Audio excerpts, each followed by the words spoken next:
Je crois que très simplement, on pourrait dire que l'innovation, elle fait partie intégrante de l'ADN du groupe EDF.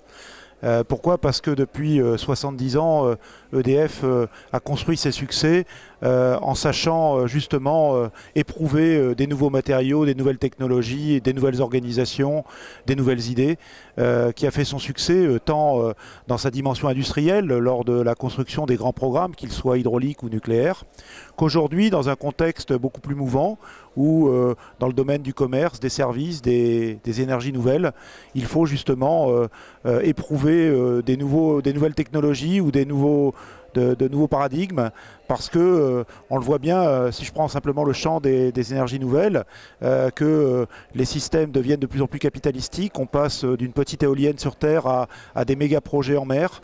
Ça ne se fait pas sans innovation et sans nouvelles technologies. Alors en termes au niveau national, je pense qu'il y a le bateau amiral de la recherche et de développement, hein, c'est quand même 650 millions d'euros tous les ans investis par EDF dans la recherche et développement. Et ben c'est le centre qu'on a créé à Saclay, hein, au cœur d'un écosystème remarquable de grandes écoles et d'universités. C'est 1200 chercheurs, 80 000 m², c'est le plus grand centre de recherche du monde. Et c'est ça la clé de voûte du succès d'EDF pour le présent et pour le futur.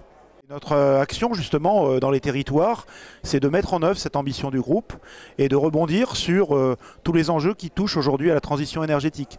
C'est un sujet passionnant qui prend beaucoup plus de force parce qu'on voit bien que les collectivités territoriales, les autorités régionales, les grandes métropoles prennent à bras le corps cette dimension pour développer des idées, des projets. Ce sont des territoires où il y a beaucoup d'effervescence en la matière. Et un acteur comme EDF au niveau territorial, il a d'abord l'obligation, de par sa posture de leader dans le territoire, il a l'obligation d'embrasser des projets et même de les encourager. Donc c'est un vecteur pour nous de levier de croissance, de différenciation, mais c'est aussi un rôle pour montrer notre ancrage sur le territoire, un acteur de proximité qui est un leader, mais qui est aussi un leader choisi par ses territoires et par ses clients, qu'ils soient publics ou privés. Alors à titre d'exemple, je pourrais citer quelques grands exemples que nous menons dans cette belle région méditerranéenne. Je pense qu'ici à Marseille, on développe une solution innovante pour les écoquartiers avec le projet Massileo, qui est d'amener de l'eau tempérée pour parvenir à fournir 75% des besoins de calories et de chaud pour un écoquartier de 80 000 m². C'est le projet Provence Grand Large, au large de Port-Saint-Louis, qui vise à développer des éoliennes dites flottantes, dédiées aux eaux profondes. Donc c'est là aussi des démonstrateurs industriels qui nécessitent 200 millions d'euros d'investissement, donc c'est quelque chose de passionnant.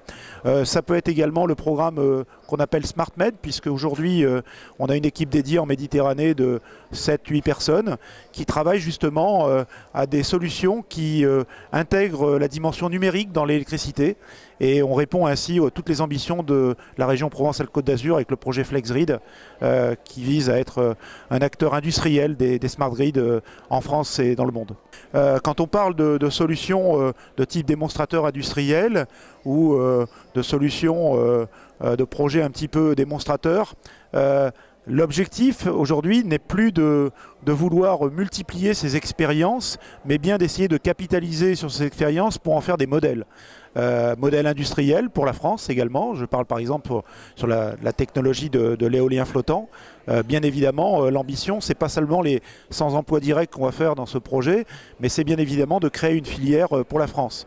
Dans le domaine des smart grids, l'ambition de la France, hein, quand elle a lancé ses appels à projets territoriaux et que la région Provence-Alpes-Côte d'Azur a déposé sa candidature, c'est effectivement d'être une terre d'excellence et d'être une terre où la France pourra exporter demain ses idées et ses solutions pour toute sa filière au profit de l'emploi et de l'économie nationale et territoriale.